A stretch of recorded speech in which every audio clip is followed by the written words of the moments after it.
Hello and welcome to Prime Venture Partners podcast. And today we are recording a hallway conversation between my partner Sanjay Swamy and myself, Shripati, on all things FinTech at Prime. So it is my pleasure here to host you, Sanjay, in this episode. Welcome. Thank you. And first of all, I guess Happy New Year to you and to all our listeners. New year, new opportunity, new beginnings, and certainly very exciting time here. Yeah, and in fact, let's kick it off right there. 2022 was, by all measures, a very challenging year for the startup ecosystem and for tech in general, right? Even in the public markets, we saw a lot of carnage. But now 2023 rolls around, and our focus today is fintechs. So maybe start off by asking you, Sanjay, what are the areas which you are most excited about for entrepreneurs if they are looking to start something in fintech today? Because fintech has seen a lot of success already, and a lot of innovation already. So I'm curious, which are the areas which you are seeing as most exciting? So maybe I'll step back a little bit also, and my view on this at a macro level is.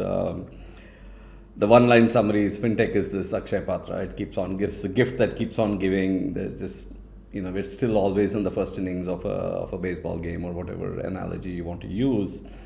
I think what's really exciting is, contrary to the obvious interpretation, is that actually the regulator is now seeing this as a first-class citizen and is taking it seriously and is starting to, in the short run there might be some hiccups, but really put some proper guardrails around what a fintech is expected to do, and what the regulated parties are intended to do, and how does one become a regulated entity if one wanted to play the role of a regulated entity, right?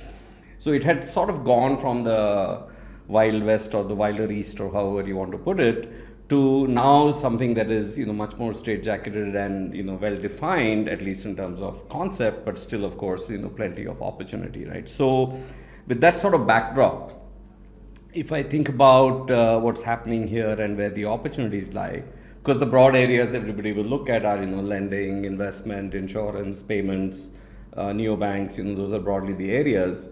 But a few things that are starting to emerge now, I think, is across all of these sectors, while there will be fintech opportunities, say for example in lending, you'll have unsecured lending, secured lending opportunities, advanced salary type opportunities, invoice discounting, and all of these opportunities.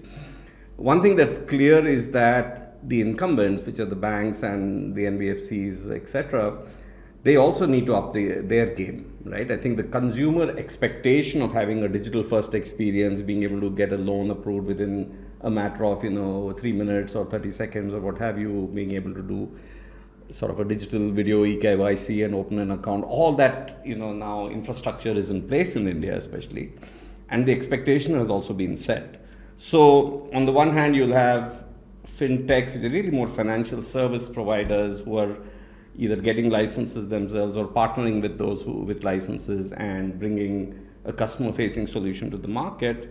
On the other hand, you will have an opportunity now for infrastructure technology providers who are going to build on top of what the core infrastructure that banks have got, but enable the banks or the NBFCs themselves in a much more digital experience to their customers, right? And that, I think, is probably one of the most exciting opportunities of this decade, because the banks are here to stay for sure, and their infrastructure has to be upgraded. So I would say broadly the same traditional areas, but now there is a new angle of saying I could also be a fintech that's enabling an incumbent. Understood. So maybe let's just go one by one to each of the two areas, right? One on the customer facing side and one on the infrastructure side, if I may, right? So on the customer facing side, where do you think the opportunities would lie? So on lending itself, there's a lot of innovation which has already come in terms of making it easier for unsecured loans, for instance, to be secured. We have our own portfolio company is one of them, Frio, which does that, and there are many others, right? So now, how would one think about what are the keys to success in that in actually prying open a new area there? So I think there's no question that we are a credit starved market, right? So no matter what the banks have done or what the new fintechs have done, we're still sort of scratching the tip of, it's still the tip of the iceberg, and the big opportunity is still beneath, right? So as with all, lending plays, right, especially for a new company starting out, there needs to be some differentiation, which is like a 10x differentiation from, which is true for pretty much all new startups, but specifically in this area, because this is a heavily regulated space, right? So there has to be some either access to customers or underwriting capabilities, some ability to process some proprietary data that might be organically generated as a part of some other business that gives you the leg up as to why you are in a better position to underwrite the customer versus somebody who's just dealing with the same public data of credit scores and things like that. So that I think is very important, and I think startups sometimes underestimate the importance of that and try to go in whole hog and just compete with what an incumbent can do. And I think it's important for fintechs to understand what is unique about them, right? Why will they win in this market? The second aspect of it, of course, is the differentiated underwriting that they're able to do. Are they able to analyze the data better? Are they able to get more real-time signals from the customers and process that information? And then the third part is also the partnerships that they have. I think the regulator is starting to move more and more away from the concept of FLDG. So how does fintech structure things? FLDG being the first loss default guarantee. So basically, the regulator seems to be more strongly now wanting the regulated entity, whether it's a bank or an NBFC, to have more skin in the game and actually be responsible, rather than the fintech saying, I'll take all the losses, you don't worry about it. And what that, which was sort of in principle allowed in the past. And I would expect that over a period of time, the regulator is going to want the fintechs to play less and less a role on the risk underwriting or taking of the risk, and let the regulated entities take the risk, right? So what that means is, if the first loss default guarantee is going to go away, then the reason for a bank to work with the fintech is really either differentiated access, differentiated underwriting, but something that the bank can trust, right? And because the bank is taking the responsibility of the losses now, which in the past wasn't always the case, right? So that's something where in the arrangement between the fintech and the regulated entity, which is the lender, they need to be able to distinguish their capabilities, and they need to be able to articulate that to the lender that they're bringing some differentiated capability, which is why the lender will want to work with them. And then the third thing, of course, is as they say, there's no product market fit in giving out money. Collecting it is the real issue. So if there are differentiated ways for the fintechs to be able to trigger the collections, whether it is as a payroll deduction for a B2C play, or whether it is invoice discounting and the repayment or something like that. These are sort of three key things that fintechs are going to need to establish here, and these are not things you can buy, right? So you can't just say, look, I'll take all the risk and start working with me. You have to figure out some differentiation for the banks to want to work with you. So just to take a step back, FLDG really means first loss default guarantee, wherein a fintech would be saying, hey, look, I want to lend to this person, and the first 10% of the losses I will absorb, and then the bank absorbs the rest of the losses. That's like a 10% FLDG, and it would be 10, 20, 30, whatever it is. And what you're saying here, if I understand, is that the regulator really doesn't prefer that, which is they would like the underwriting participation by the partner bank, versus they have to say, okay, look, if there's enough of a buffer here in FLDG, then I don't need to bother about it. Yeah, so basically what the regulator is saying also is that we don't want anybody to get into a bad business, right? Just because somebody is willing to backstop it doesn't make it something you should try out. And one way to do that, because it could go to an absurd level where a fintech takes 100% FLDG, right, if it's well capitalized. But that's not a scalable model at all, and creating a lot of credit with customers who are not repaying is a bad thing for the ecosystem overall, right? So the regulator's point is that we need to have good sound business practices, and the only way that will happen is if people that are regulated are actually the ones taking the risk. Got it. So what you said, Sanjay, here was that you need differentiated distribution access to customers at a cost, I would say, which is better than what the bank would get. Differentiation in underwriting, which is assessing the risk, and a way in which you can also collect, which actually differentiates. And you actually need all three of these to be a worthwhile partner for the bank. Yeah, you may not need all three, but certainly I would say two of the three would be a minimum. And if you have all three, then it's a very attractive proposition. Got it. So now, if we one of the areas where we often hear entrepreneurs where they have less experience and definitely a source of confusion is how to partner with the banks themselves, right? Because the banks are now thinking about startup A versus startup B versus startup C, and this is actually a core requirement for the fintech to be functional. Without a bank partnership which is both strong and dependable and trusting, it's not going to work, right? Each fintech needs that. So what do you think are some of the areas which startups should think about, and what makes for a successful partnership? So obviously, for a bank, at the end of the day, the regulator is holding the bank accountable, right? So the level of perceived risk that they would be willing to take is still, if you go to the extreme tech startup ecosystem mindset, it's still very little, right? It's a delta over what they would previously perhaps have taken. But again, as you said, we discussed earlier, distribution, product innovation, and collection efficiency is sort of what will distinguish the fintech. So in terms of striking partnership with banks, I think one of the things here is trust. And the best thing we have seen work is where one of the core team members, if not one of the key founders, is an alumni of the banking industry, right? So that way they really understand, because banking, from what we have learned over the years of doing, probably 15 fintechs in out of 40 companies we funded, is you either know it or you don't, right? It's not like you can keep learning at the expense of the startup. And so it's best to get in, ideally either in the founding team, if not one of the founders, some good, trustworthy person from the banking industry who understands the nuances. So that's one key thing.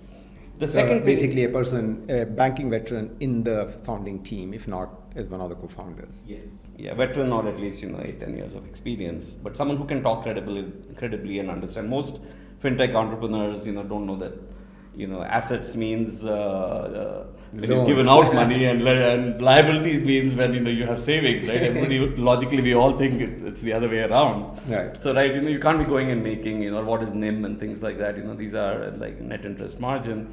These are things that have to be second nature to a founder, right? For them to think. It's also builds trust with the regulator, which who might come into play at some point in the review. So that's, I think, one important thing. And then the other thing, of course, is the fintech has to have a very strong tech chops. And I think for a successful fintech, the second founder or the co-founder has really got to be an amazing product person, right? I think the reason why fintech should exist is because they can provide a level of product capability and innovation and customer experience that the incumbents haven't been able to over the years, right? So the combination, I think, is a fabulous starting point. This is just on the team itself, right? The second part, of course, is building product and experiences which take into account kind of all of the expectations of data privacy. If it's a payments product, PCI DSS compliance, all of these things are also very important. Doing most things around penetration testing and SOC 2 compliance and things like that.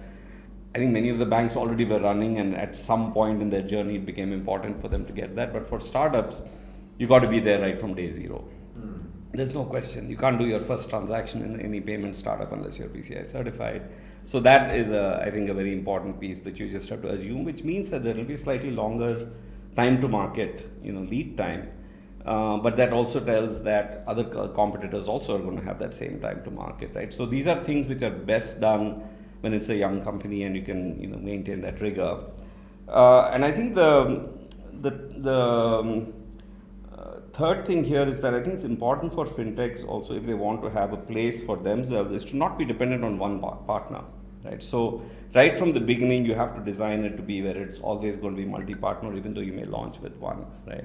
So I would say those would be 2-3 of the key things that come to my mind, at least. Would love to hear your thoughts, because you've also been seeing a lot of these. Yeah, actually, one of the things which I've heard you say, Sanjay, is that different banks have different priorities, right? So, which is that, as you say, some banks are interested in building the asset side of their business much more strongly, which is the loan side. So, to that extent, if you are able to create opportunities for lending within the model and the risk framework which the bank has, and get that customer in a cost-effective fashion, then that becomes a very strong partnership, because now you're strategically aligned with the partner. Yeah. And it becomes like a deeper thing. And in other case, the bank might be interested in creating a low-cost liability book, in which case you are going and helping them with maybe savings accounts in that case, right? So I think understanding the signature of the partner bank and what really is strategically important is another key aspect of these partnerships. It's not like you just go to banks A, B, C, and D and see who bites. That's a very nuanced and important point, right? Because most fintech founders will be looking for the first bank that they can get a partnership with, but it's actually important from a longer term perspective.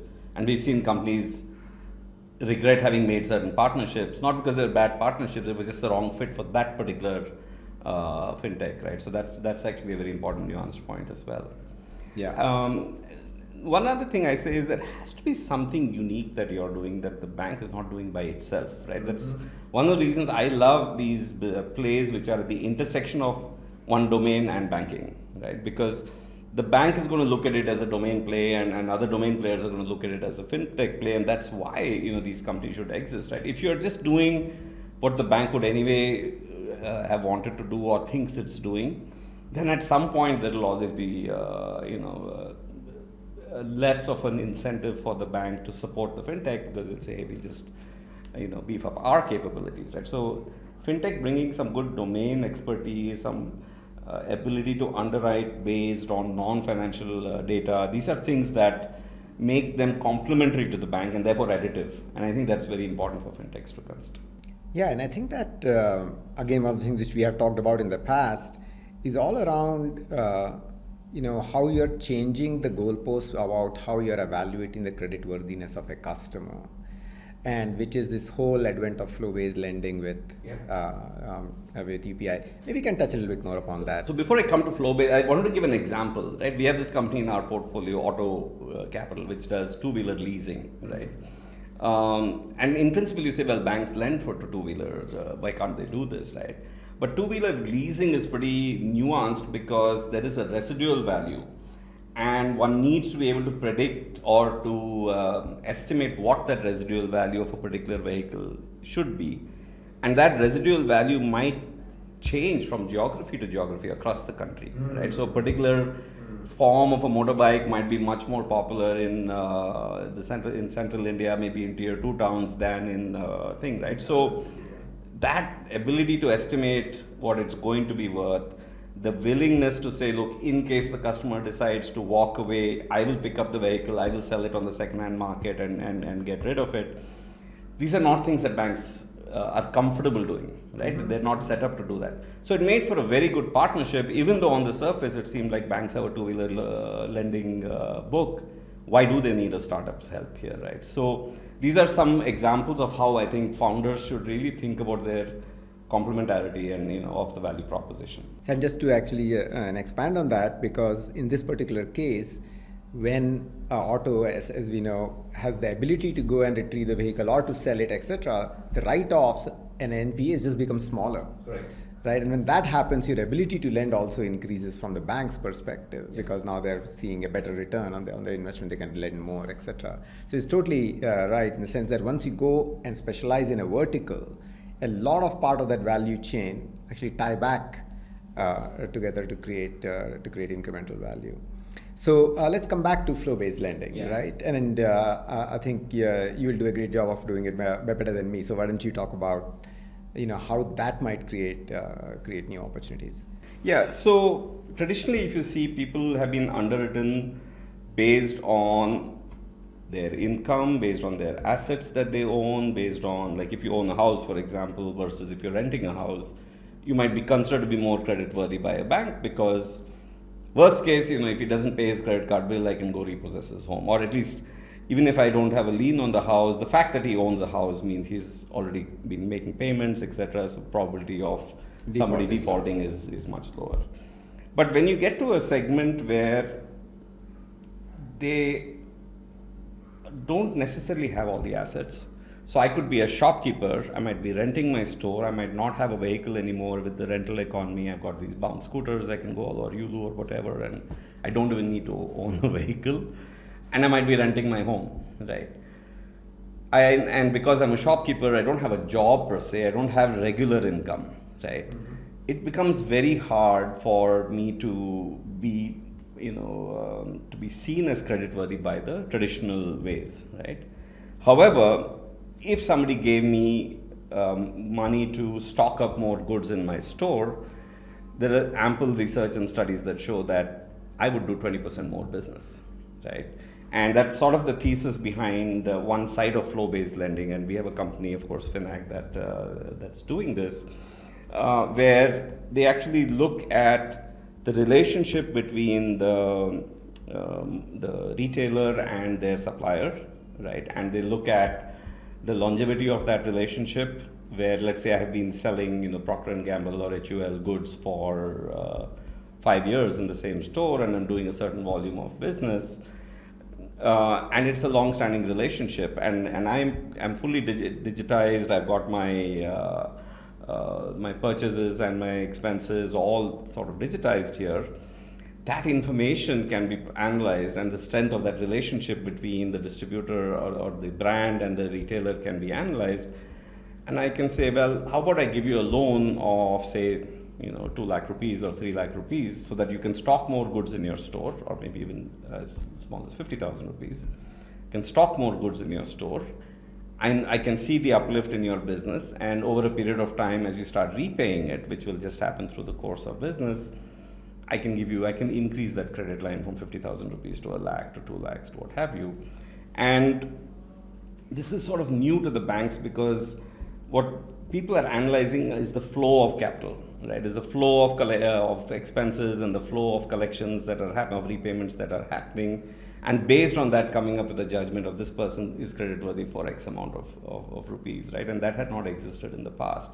But it's probably the single biggest opportunity of not just creating a highly monetizable fintech, but also actually creating massive impact in terms of the growth of the economy as well as income levels for this entire retail segment, right? So retail is just one example. Flow-based lending can be used in many other areas, but I think that's probably the single biggest benefit of digitization.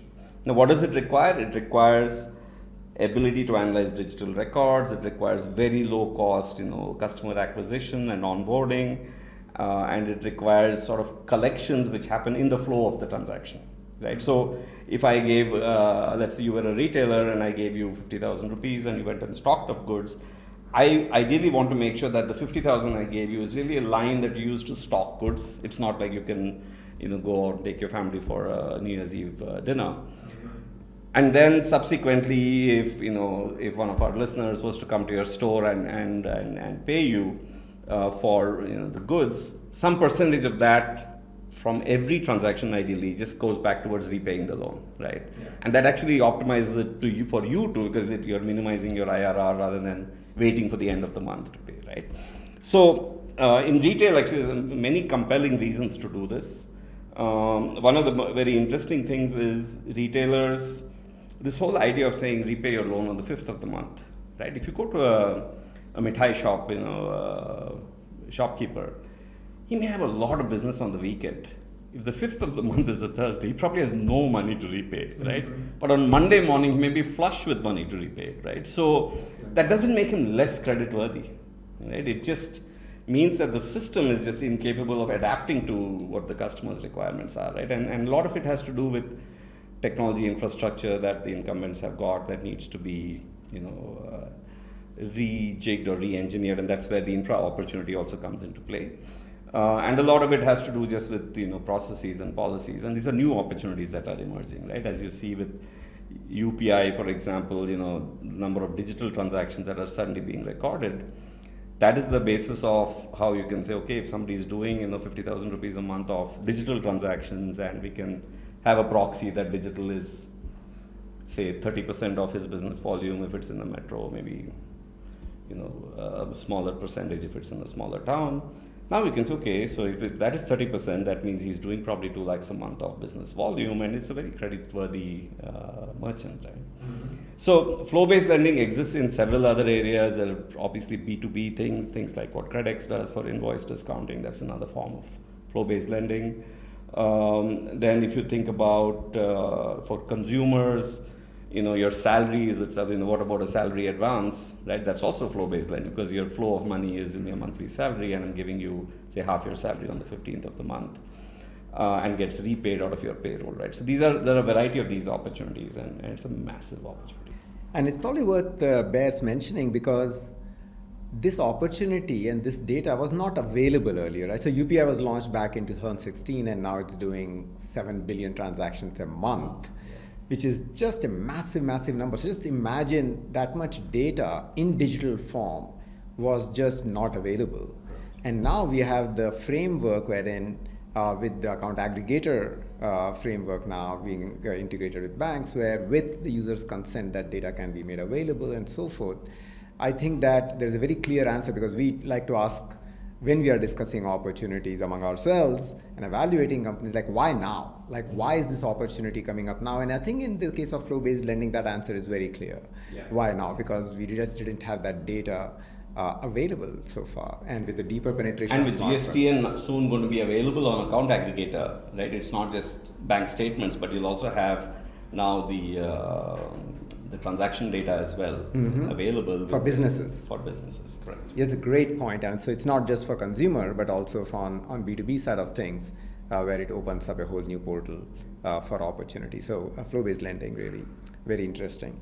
So now coming to the second part, which you mentioned earlier, of the opportunity set, which is the infrastructure for banking. So how should one think about both the areas where you think startups could play in that? Because one would think, if I were to put on a banking hat, that would be one of the toughest areas to get in, because now you're thinking about upgrading an infrastructure of a bank, and the bank would be very cagey about messing with something which is so mission critical to them.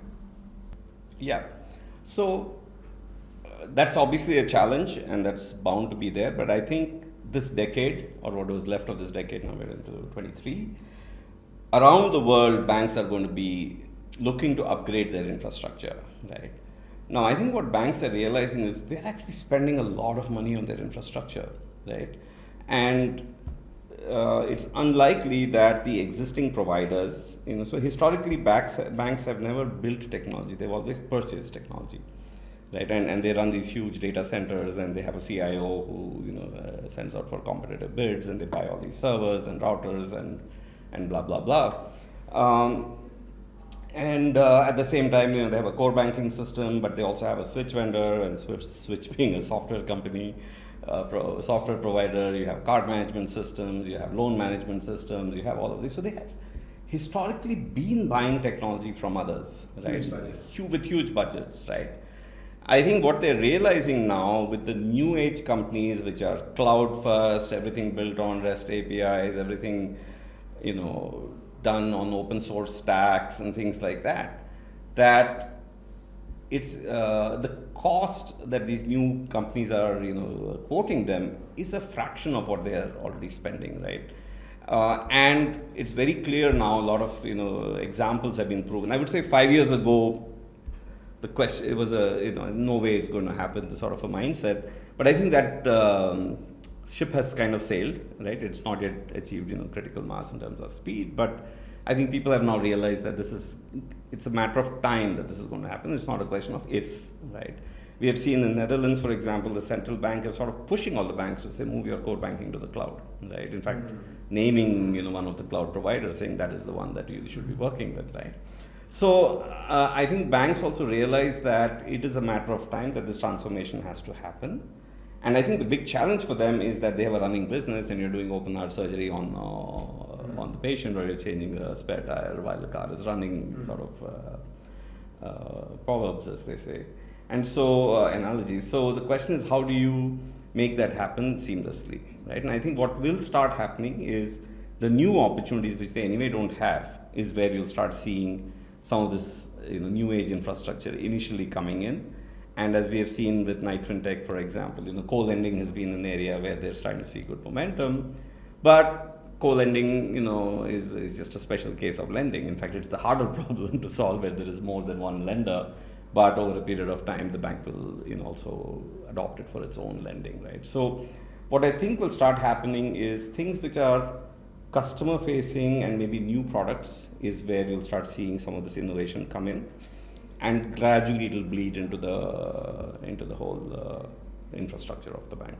So just to expand a little bit, Sanjay, you quickly mentioned co-lending. So the opportunity there really is that now co-lending is coming up as an area where banks are increasingly preferring that as a way of lending, where they are lending X percentage and a smaller percentage is actually being lent by the fintech itself, rather than the FLDG, which we had a discussion on earlier in the podcast. A fintech or an NBFC, which has more of the customer relationship, right? And the bank is not just a wholesale provider of the capital, but is also available and underwriting the risk along with the NBFC.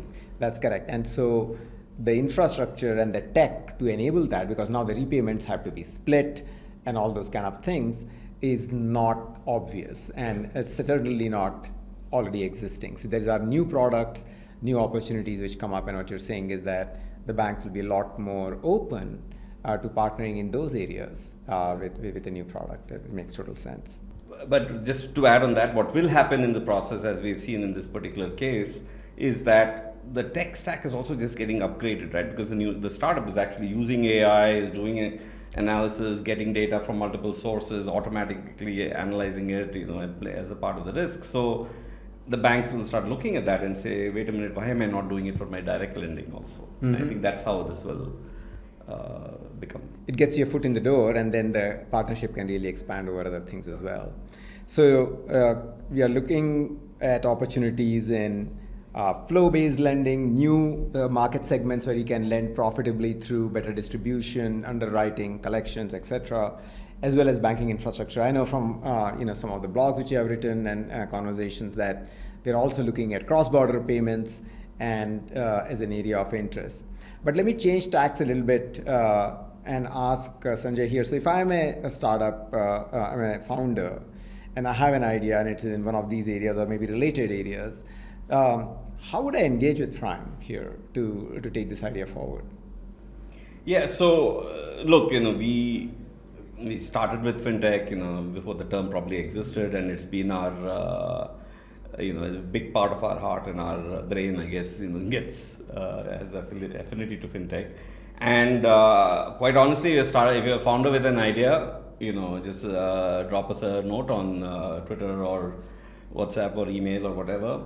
And we also are very happy to work with founders who may not have an idea, right? We have very successfully sort of, whether it was Neo at the beginning or, Happy pivoting very early, Credix was there very, very early days, EasyTap, of course. We've had experience working with a number of founders, where we look at the space and we're happy to roll up our sleeves and just co-create the idea. Of course, we're always going to be, investors on the cap table, and it's their company. In fact, many of the funny thing with Neo, and Vinay always says this, is the original idea we gave them was what started the company, and we helped put the team also together there, but that idea got abandoned somewhere along the way. And that's okay, right? Companies often pivot. So I always feel that I think when we approach this from a co-creation, let's see where the big opportunities are, where the big pain point is, where the big profit pools are, where this team is well suited for that particular opportunity, then we can sort of do a lot of work together. Of course, if they've got something going and they're running and they already have a few customers, that's also still early enough, and we'd love to partner. But both models work, right? So the founder has an idea, has a space that they're interested in, and they want to, brainstorm with us and come and co-create. And last week I put out during Christmas break. I thought everybody would be chilling. I just put out a tweet saying, hey, if there are any people interested in becoming fintech founders and you've got some experience and maybe a co-founder or a friend that you think could be a co-founder, reach out to us. And this is exactly what had happened when we first met the team at Reco, which last year exited to Stripe. Happy was probably a little more advanced, but not very. And I was blown away by the response we've got. In fact, 3 people on our team are like sitting and scheduling the calls, and but we had a couple of calls with founders, and it's been a great, thrilling experience just to brainstorm together. Whether we end up funding the companies, whether they end up using some of those ideas, all that is secondary. So I think specifically in fintech, given how massive the opportunity is, I think it's very important to really have open conversations about what can happen now over the next 24 months versus what is some of the longer term opportunities. And if I'm an entrepreneur, I would say, look, just get started, right? I think fintech in India is going to be such a massive space. Don't wait, do a few iterations, get something going, be very open-minded about where the opportunities are and how the market will evolve. And I think this is a spectacular time. We'd love to talk to any founders that are interested in the space.